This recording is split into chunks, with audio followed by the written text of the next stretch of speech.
అంగన్వాడీలో వచ్చేటి బాలామృతంతోని నేను ఇడ్లీలు తయారు చేస్తున్నాను. చూడండి, ఇదిగో గిన్నెలో బాలామృత పొడి వేసి ఆ పొడి వేశాను.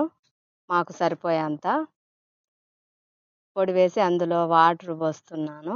కొద్దిగా వాటర్ పోసి కలుపుకోవాలి. తడి పొడిగా కలుపుకోవాలి. బాగా వాటర్ పోయకూడదు, ఎందుకంటే ఇడ్లీ లాగానే రావాలి కదా, లూజ్ అయితే బాగోదు ఇడ్లీ. ఇదిగో ఇడ్లీ పాత్ర గిన్నెలలో ఒక చుక్క నూనె పోసుకోవాలి, ఎందుకంటే ఇడ్లీలు అది తీసేటప్పుడు అతకకుండా ఫ్రీగా వస్తాయి అన్నట్టు, బాగా వస్తాయి. కొద్దిగా కొద్దిగా ఇడ్లీ పాత్ర అందులో వేసుకోవాలి, మనం కలుపుకొని పెట్టుకున్నది. నాననవసరం లేదు, నేను వెంటనే ఇడ్లీలు చేస్తున్నాను. అది మీ ఆప్షను. కావాలనుకుంటే ఒక అర్ధగంట నానే ఉంటే ఈ పౌడర్ మంచిగా మెత్తగా నాని ఇంకొంచెం ఇడ్లీలు బాగా వస్తాయన్నమాట.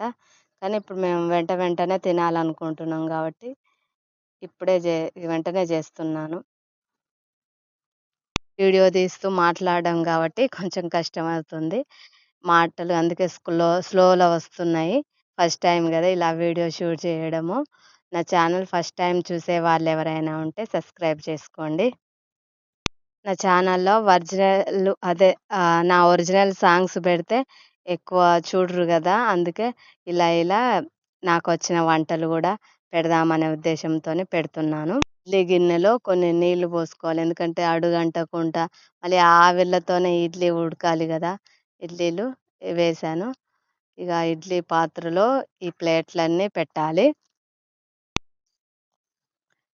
ఇడ్లీ పాత్రలో మనం ప్లేట్లు పెట్టేసిందంటే ప్లేట్లు రెడీ అయిపోయాయి. 3 ప్లేట్లు.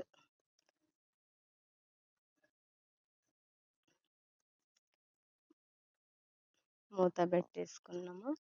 మూత పెట్టేసుకొని స్టవ్ ఆన్ చేసి సిమ్ములోనే ఉంచుకోవాలి, ఎందుకంటే ఇలా సిమ్ములోనే, ఫుల్ పెట్టకూడదు, ఇడ్లీ మెత్తగా ఉడకదన్నమాట. 10 నిమిషాలు అయిన తర్వాత చూడాలి. 10 నిమిషాలు అయింది. ఇడ్లీలు సూపర్గా వచ్చాయి, మంచిగా ఉడికినాయి, మెత్తగానే ఉడికాయి. ఇడ్లీ ప్లేట్లు సపరేట్ చేసి కొంచెం వేడి చల్లారాలి కదా, ఫ్యాన్ వేసి వేడి చల్లారిన తర్వాత అప్పుడు ఇడ్లీలు గిన్నెలోకి తీసుకోవాలి. కొద్దిసేపు చల్లారనిచ్చిన తర్వాత ఇడ్లీలు చల్లారిపోయాయి ఫ్యాన్ గాలికి. ఇడ్లీలు తీసేసుకొని గిన్నెలు వేసుకుంటున్నాము. ఇదిగో ఇడ్లీలు బాగా వచ్చాయి. వీడియో కరెక్ట్గా తీయలేకపోయాను. అయిపోయాయి ఇడ్లీలు గిన్నెలో. ఇవి చూడండి ఎలా వచ్చాయో, సూపర్గా వచ్చాయి. చూడండి, ఇంతేనండి, ఏం లేదు. ఇడ్లీలు బాలామృతం చిన్నపిల్లలు తినట్లేదు కదా, వేస్ట్ చేయకుండా ఇలా